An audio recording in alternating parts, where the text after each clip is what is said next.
En el nombre del Padre, y del Hijo, y del Espíritu Santo. Amén. Ven, Espíritu Santo, llena los corazones de tus fieles y enciende el fuego de tu amor. Envía, Señor, tu Espíritu, y todo será creado, y se renovará la faz de la tierra. Espíritu Santo, fuente de luz, ilumínanos. En el nombre del Padre, y del Hijo, y del Espíritu Santo. Amén. Muy buenas noches, sean bienvenidos todos a nuestro último tema del curso Caminar con Jesús al desierto cuaresmal. Hemos hablado de las tentaciones, un poquito por ahí de la transfiguración, hemos hablado de los milagros, hemos hablado de las parábolas de Jesús y cómo todo lo podemos encerrar en algunas frases muy sencillas, a veces demasiado, pero pues obviamente esperando que no sean frases simplistas, pero lo podemos así como decir de que el camino cuaresmal es una invitación a creer en Jesús, a creer en el mensaje de Jesús y a sentirnos inspirados por el reino que anunciaba Jesús. Y una vez que creemos en Él, que nos sentimos inspirados y que queremos alcanzar la talla de Jesús, pues viene también un segundo aspecto que es el convertirnos. Él nos ayuda, nos da testimonio, nos enseña, nos confirma a través de la situación de los milagros y las parábolas. Y es de esta forma que Jesús nos ayuda, nos invita a vivir el reino de Dios, la realidad del reino de Dios, y nos lo hace accesible esta idea del reino a través, decíamos, de sus parábolas y la confirma a través de sus milagros. Como dice nuestra iglesia, que las palabras de Jesús se ven confirmadas por sus actos y sus actos son explicados por sus palabras. Son palabras, dichos, hechos, signos intrínsecamente ligados, es decir, que desde dentro están así bien amarrados, bien agarrados y nos llevan. Pero hay un último punto que van a ver que a mí me parece muy, muy interesante. Ahorita, antes de la grabación decía que quizá hubiera sido bueno empezar con este, pero van a ver por qué también me gusta que terminemos con él. Porque vamos a hablar, curiosamente, del desierto. Pero pues ya hablamos de ello cuando dijimos que las tentaciones y que todo esto y demás, y ya dijimos un par de ideas muy significativas, sí, pero van a ver ahora tenemos otras cuantas. El desierto, en primer lugar, nos tenemos que referir al desierto que ellos conocían. Em, no es lo mismo, aunque sea el mismo nombre, ¿verdad? No es lo que entendemos. Miren, voy a ponerles un ejemplo así muy extremo, pero yo sé que así nos vamos a entender. Imagínense un grupo de personas que conocen muy bien a los ornitorrincos y otro grupo de personas que conocen muy bien a, a los gatitos, ¿sí? Y entonces ambos pueden decir, yo tengo una mascota, si es que fuera el caso como tal, tengo una mascota que es mamífero.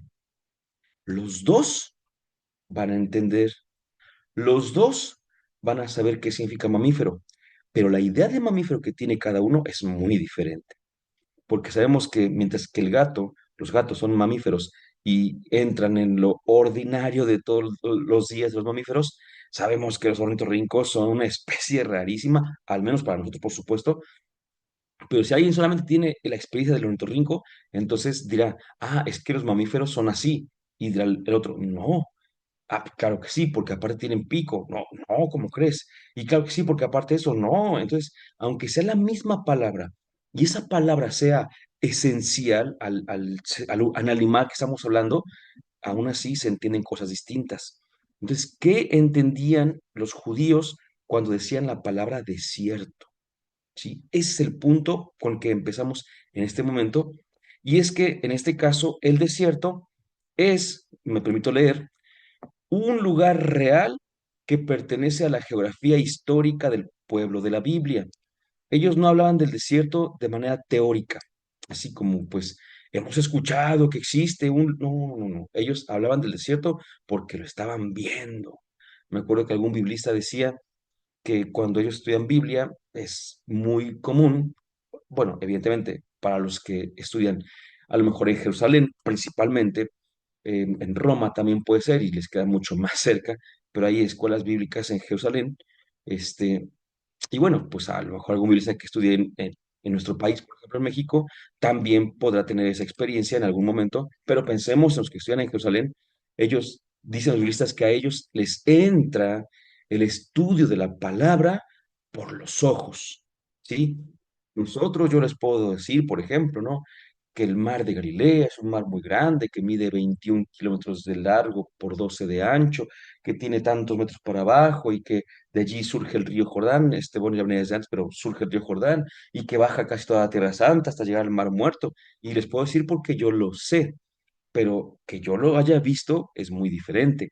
Si les habla del mar de Galilea, un Galileo, pues tendrá un plus a lo que esté diciendo.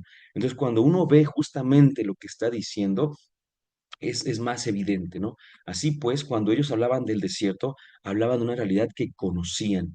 Dice, pertenece a la geografía histórica, no se lo inventaron.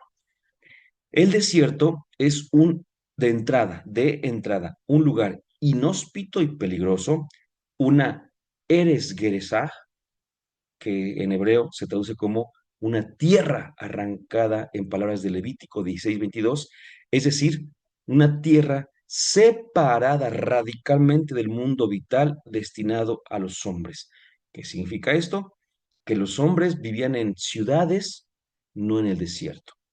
Veremos que como cuestión simbólica o como cuestión eh, de elección, se van a vivir al desierto o pasan mucho por el desierto, pero no es algo que se dé constantemente. Por eso es que el desierto es una tierra arrancada, lugar inhóspito y peligroso, ¿verdad? Es buenísimo que entendamos esta parte. Uno puede decir, bueno, se pasa mucho a los nuestros. Sí, en parte, en parte. Por esta razón, en las tradiciones religiosas del pueblo bíblico, el desierto ha asumido un claro valor simbólico. Por ejemplo, evoca el largo camino de Israel hacia la tierra prometida y es símbolo de la experiencia histórica del exilio, precisamente a causa de la pérdida de la tierra y de la muerte de una gran parte de la población. Entonces, fíjense nada más, no de manera sí negativa, pero no pesimista, ¿sí?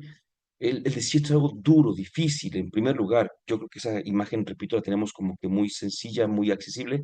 Y aquí le hemos comentado, ¿no? Que cuando decimos que el desierto es como, en una idea, es tentación, es lugar de tentación, ¿verdad? Bueno, sigamos porque se pone muy interesante.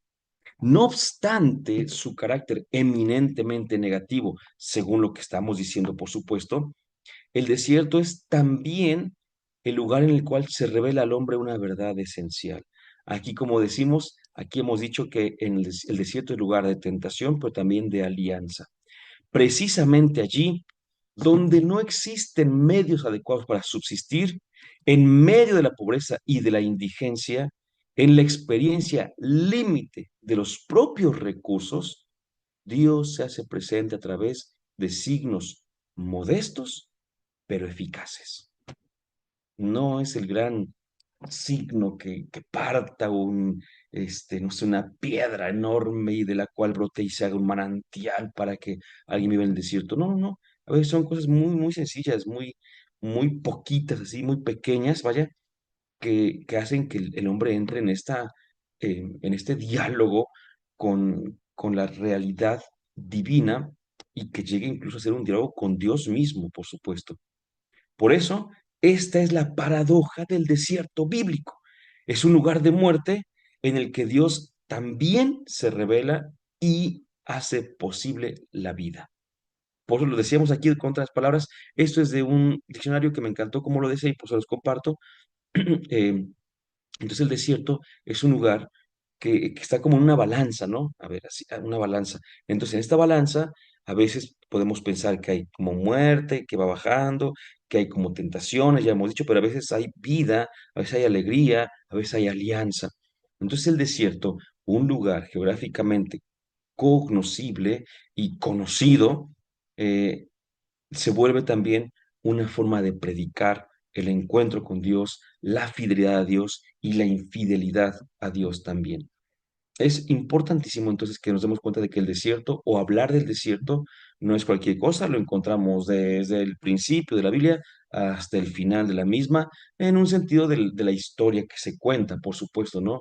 Eh, Hay desierto siempre, siempre, siempre hay desierto. Y lo que les intentaba decir hace ratito es que aquí, de hecho, en la parte del fondo puse un poquito de un lugar como árido, pero que al mismo tiempo tiene vegetación, porque aquí está el asunto, nosotros escuchamos desierto y escuchamos sin vida, si acaso como un oasis, pero nos imaginamos mucha arena, algunas plantas pero como secas y animalillos, no sé, pensamos en víboras de cascabel, a lo mejor estoy diciéndolo así nada más, en algún alacrán o cosas de ese tipo, ¿no? Bueno, entonces, así como que pensamos el desierto, pero ellos no, ellos tenemos que tomar en cuenta esto. Si alguien ha visto algún documental de estos de la estepa africana o la sabana africana, fíjese, se me fue, porque aquí en la cuestión de Jerusalén es la estepa, pero yo me acuerdo que en África le llaman más bien la sabana, en ese momento se me fue la idea de uno u otro, pero a lo mejor han visto los documentales que dicen que de repente tiene meses que no llueve y la tierra está seca y los animales están muriendo y andan buscando dónde beber y demás, y los animales ya no dan una y quieren comer los leones a los ciervos, si es que hay ciervos o no sé qué, cómo se llaman en ese sentido, como venaditos, vaya, y andan por aquí, y andan por allá y todo esto, y encuentran un charco, pero ese charco tiene cocodrilos, así que una cosa bien, bien triste, por así decirlo, y sigue el documental o los documentales siguen avanzando y dicen, de repente llueve, y unas lluvias torrenciales que hacen que esos charquillos se conviertan en grandes lagos y que surjan ríos y que vuelva la vegetación. Así era el desierto también en Israel. Así era. Es decir, le llaman desierto, pero también hay época de lluvias. En esta época de lluvias también hay mucha, mucha vida. Así que, por eso decía que no es que sea una constante en algunas secciones, por supuesto que lo es, pero a lo que voy es a que ellos por desierto entendían esa muerte y esa vida. ¿Sí? Les entraba por los ojos ver la muerte en el desierto y ver la vida. Por eso es que se volvió un símbolo muy, muy fácil de comprender para ellos. Bueno, el desierto bíblico cuenta además con una fauna significativa. Son citados concretamente el león, el chacal, el onagro, que es un burro salvaje, el pelícano, el avestruz, serpientes y escorpiones. Y si en buena parte del año ofrece un aspecto reseco y poco acogedor, lo que estábamos comentando, no faltan fuentes y pozos de agua repartidos por toda su geografía para alivio de personas y animales. Entonces, sí es cierto, ¿eh? A ver, que diga que hay fuentes y pozos repartidos no significa que no haya escasez. Tampoco pensemos que, pues no pasa nada, en la época de este desértico o en la época seca, no pasa nada. No, sí llega a pasar que haya estos pozos, no garantiza que todos tengan, por supuesto, ¿no? Y algunos lugares que conocemos de la geografía bíblica justamente son desérticos, pero tienen estos manantiales, entre otros, ¿no? Aquí me gusta, por ejemplo, que el primer animal que se menciona en ese diccionario dice que es el león, por ejemplo, ¿no? Em, y solamente lo comento únicamente para recordar que dentro de las imágenes de los evangelistas, a Marcos se le representa con un león, justamente. ¿Y por qué? Porque empieza su evangelio en el desierto, ¿sí? Y en el desierto, pues hay leones. Entonces, San Marcos es el evangelista que tiene como figura simbólica al león. Ya los demás, pues ya en otro momento, ya saben, Lucas el toro por el templo de Jerusalén y los sacrificios, eh, Juan el águila por su perspectiva tan profunda y tan alta a la vez teológica, Mateo el hombre porque empieza su bueno, Juan porque empieza muy alta su teología en su relato, y Mateo el hombre porque empieza con la genealogía de Jesús. Pero bueno, ya no lo iba a decir, ya lo dije. Dicho esto, viene el punto importante del tema del día de hoy, mis queridos hermanos, y está muy, muy interesante, porque a inicios de la cuaresma, empezábamos justamente con estas catequesis, y no solamente nosotros, infinidad de catequesis, infinidad de retiros, eh, que todos tienen y todos hacen alusión a, a este caminar en el desierto, de los cantos que son de temporada, por así decirlo. Nos has llevado al desierto, Señor, ¿no? Nos has llevado al desierto en este tiempo cuaresmal y demás. Y el desierto es justamente eso, ¿no? Casi, casi, ¿no? Cuaresma sinónimo de desierto, centrar a la cuaresma es centrar al desierto. Jesús entró en el desierto también. Jesús también. Recordemos que vivía en Galilea, un lugar en las montañas perdón, bueno, sí, en Nazaret, vaya, un lugar en las montañas de Galilea. Entonces estaba un poquito más, la vegetación y todo esto, y él también fue al desierto, él también entró al desierto, y sabemos que, de acuerdo con algún texto evangélico, estuvo 40 días en ese desierto, y cuando él se adentró allí, estaba entre fieras y ángeles, como dice el Evangelio de Marcos, justamente, ¿no? Estaba entre fieras y ángeles. Ahí ya después nos dirá San Mateo y también San Lucas y Marcos, que ayunó, que oró, que después sintió hambre, fue tentado, pero Jesús, nuestro Señor, venció. Pero incluso después de todo esto, Jesús seguía en el desierto. Y aquí veo una cosa que, para quien me haya escuchado alguna predicación, cuando doy los temas de Cuaresma, retiros de Cuaresma, digo una cosa que ahorita la voy a ver desde otro punto de vista. No es que me esté contradiciendo, es simplemente otra propuesta, muy, muy sencilla. Eh, Porque yo les he comentado que en aras de afirmar lo que dije al principio, de que en el desierto hay tentación y hay alianza, y siempre les digo eso, toda nuestra vida es desierto. En nuestra vida, yo suelo decirles, no hay momentos de desierto, sino que toda nuestra vida es desierto. Pero lo digo en el sentido de que a veces pensamos que el desierto es algo malo, y cuando nos sentimos medio malones nosotros, decimos estamos pasando por un momento de aridez espiritual, un momento de desierto. Yo les digo, si lo vemos así, no, por supuesto. Pero simbólicamente sí podemos decir que la cuaresma es desierto y que tenemos que adentrarnos al desierto. Muy bien, pero aquí está la esencia, el corazón del tema del día de hoy, y es súper interesante. Así como tuvimos la necesidad de entrar al desierto, también debemos tener la necesidad de salir de él, porque no estamos hechos para quedarnos en el desierto, ¿sí? Juan Bautista tenía su movimiento en el desierto y él no pretendía irse a ninguna otra parte, pero Jesús no piensa lo mismo. Jesús, fíjense, es que de verdad su figura, su idea de lo que es el reino, su experiencia de lo que es el reino, su relación con Dios, la comprensión que tiene de todo esto, le hace ser muy distinto, mucho, muy distinto en varias cuestiones con respecto a Juan y con respecto de otros, ¿eh? Pero pensemos y hablemos de Juan, que él estaba bien tranquilo en el desierto. Él se hubiera quedado allí todo el tiempo, todo el tiempo. Ya hasta vestía como una persona del desierto, así, bien tranquilo. Sin embargo, ahorita vamos a ver, no se pudo, ahorita les voy a decir, y Jesús vio que era necesario que el mensaje de invitación a la conversión siguiera. Y entonces, pues él también empezó. Pero sus actos, los de Jesús, también mencionaban ya la teología de Jesús. Entonces Jesús, para empezar, no se queda en el desierto, sino que él sale del desierto y vuelve a Galilea, por mil razones, pero hay una teológica muy bonita, porque Jesús es la misericordia de Dios. Y la misericordia de Dios alcanza a los hombres, ¿dónde? Donde estén. Por eso Jesús tiene que ir a donde están sus hermanos, sobre todo aquellos más necesitados de esa misericordia divina. Por eso es que Jesús recorría toda Galilea, dice el Evangelio, predicando. proclamando, curando, ¿verdad? Bueno, ¿qué dice Marcos 1:14?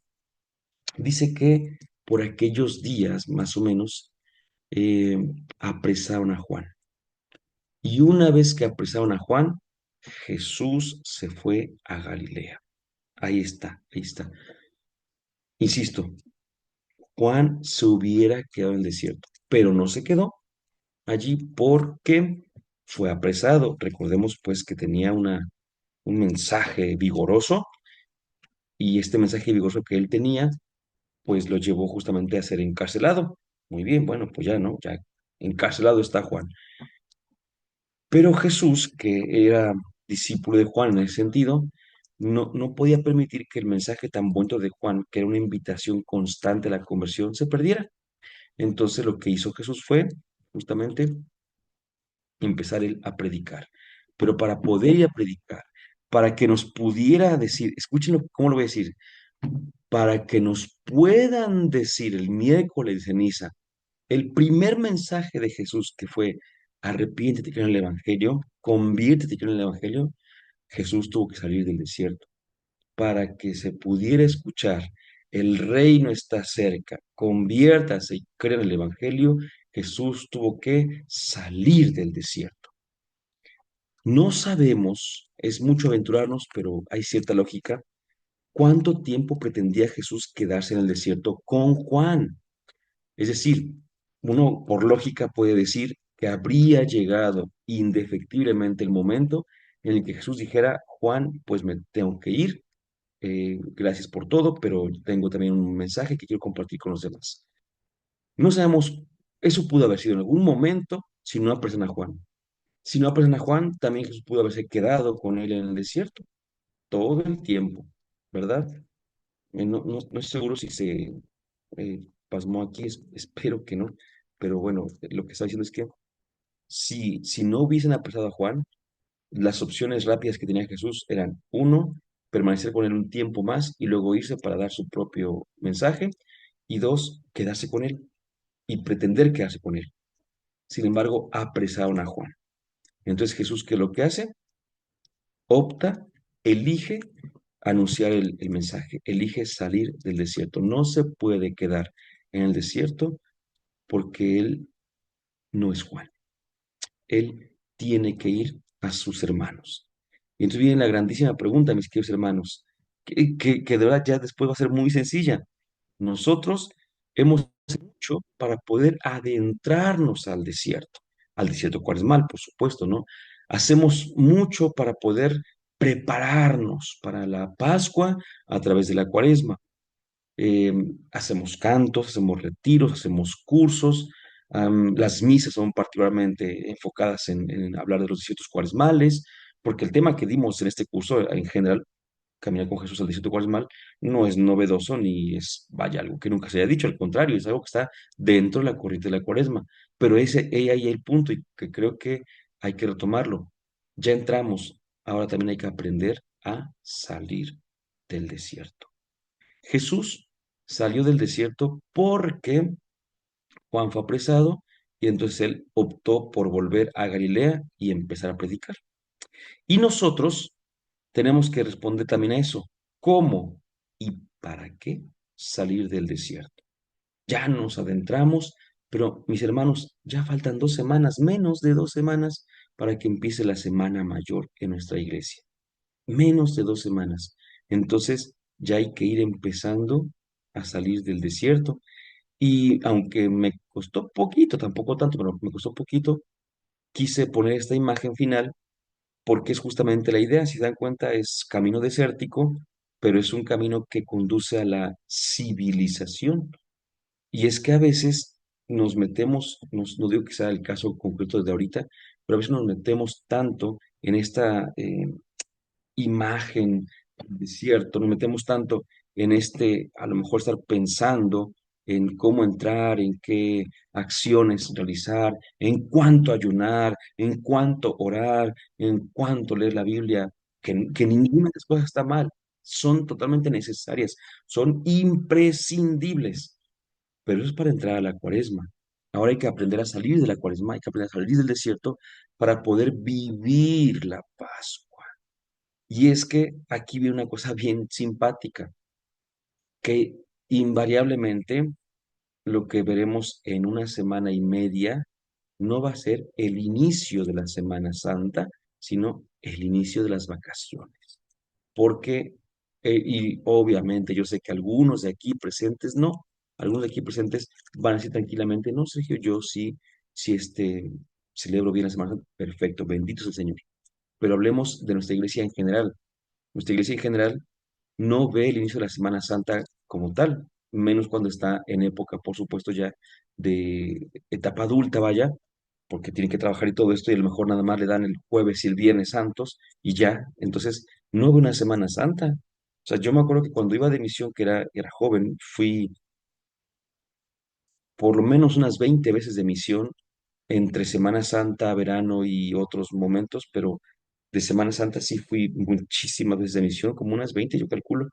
El año siguiente, por cierto, cumplo ya 30 años de estar en las cosas de Dios, por eso es que puedo decir como unas 20 Semanas Santas, anduvimos de misión y pues yo me acuerdo que nos íbamos desde el sábado, ya te habías preparado con todos tus libros, tus misales, si se podía con tu palma, con tu rosario, y dedicabas el tiempo. Y ya desde entonces había algunos hermanos que trabajaban y que decían, es que yo voy a llegar el jueves. Y yo, pero ¿a qué te sabe eso? ¿No? ¿A qué te sabe la Semana Santa nada más de jueves y viernes? Y claro, me refiero a los días que son ordinariamente laborales, porque también está obviamente el sábado, ¿no? Y demás el domingo. Pero yo decía, ¿a qué les sabrá esa consistencia nada más jueves y viernes? Pero de repente te enfrentas a otra realidad y te das cuenta de que efectivamente una ya no puedes ir de misión como antes lo hacías. No dije que no se puede ir de misión como tal, pero ya como te lo hacías y ahora tu misión está aquí en casa, por ejemplo, como solemos decir, y efectivamente a veces de repente dices, ya es lunes santo, yo a esta hora estaría dando catequesis a los niños, ya estaríamos llamando para la selección de la palabra, estaríamos haciendo esto y te acuerdas de lo que hacías, pero de repente dices, ya es lunes santo y estoy a lo mejor cuidando a mis hijos, o estoy en algún trabajo, estoy dando algún tema, algo así, y ya cuando ves ya es lunes, martes, miércoles santo, y llega el jueves y ya y te das cuenta de que nunca saliste del desierto. Pero ahora ya no es el desierto cuaresmal, el desierto de preparación a la Pascua, sino que nos quedamos en un desierto de sinsentido, porque se acaba la cuaresma, ya sabemos que se acaba el jueves santo, pero tomemos en cuenta que empieza la Semana Santa el domingo de Ramos, pasamos toda la cuaresma y de repente se acaba lo simbólico, se acaban los colores, se acaban el mensaje propio de la cuaresma y de repente nosotros seguimos como si nada, ¿verdad? Entonces, es un desierto, repito, de confusión. Ahí donde empieza realmente un desierto triste, en el cual no tenemos vegetación, es un tiempo de sequía. Si no sabemos salir de ese desierto cuaresmal, entonces nos va a tocar el desierto que ya no es cuaresma, el desierto que es de vida, el desierto que es de tentación, el desierto que es, repito, ¿no? De tristeza, de angustia, de sinsentido, de confusión. Por eso, así como ha sido importante que aprendamos a entrar al desierto, también los invito el día de hoy a que aprendamos a salir del desierto cuaresmal para poder reincorporarnos. Jesús fue a Galilea y ahí empezó a predicar, y ahí empezó a hacer los milagros que hablábamos, ahí empezó a, a decir las parábolas que comentábamos, ahí empezó a sanar, ahí empezó a llamar a sus discípulos, pero lo pudo hacer porque salió del desierto. Entonces nosotros tenemos que aprender ya no nada más como salir de la cuaresma, que es lo primero, lo primerito, ¿no? Aprender a salir de la cuaresma, pero también aprende a salir de nuestros desiertos con gestos, con palabras, con acciones propias que nos ayuden a llevar el mensaje de salvación a los demás. Alguno podría decir, entonces eso sería como salir de mi egoísmo. Sí, también. Salir de nuestro egoísmo, salir de nuestra comodidad, salir de nuestra forma muy corta de ver las cosas e ir más allá.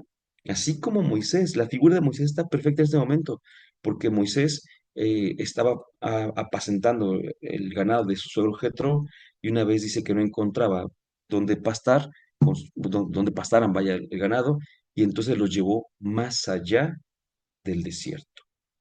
más allá del desierto. Así que ahí sería muy bueno que dijéramos también hoy, bueno, pues ya vamos cerrando la cuaresma, en 10 días más o menos empieza la Semana Santa, hay que salir del desierto, hay que ir más allá del desierto. Y más allá del desierto está la tierra prometida. Así que bien, sería bueno que empecemos también a prepararnos mucho mejor para recibir estos hermosísimos, estos preciosísimos misterios a través de la Semana Santa en primerísimo lugar, pero también a través de nuestra vida, que podamos ser testigos de la vida de la tierra prometida. Los invito mucho a eso, los invito a que sigamos pendientes y que sigamos, por una parte, en preparación académica, pero por otra parte en preparación espiritual, por otra parte en oración, por otra parte en preparación física también, porque somos seres integrales, así que no dejemos que se nos vaya ninguna de nuestras dimensiones de seres humanos. Vayamos más allá del desierto. Dulce Madre, no te alejes, tu vista de nosotros no apartes. Ven con nosotros a todas partes y nunca solo nos dejes. Ya que nos proteges tanto como la Madre, haz que bendiga el Padre, el Hijo y el Espíritu Santo. Amén.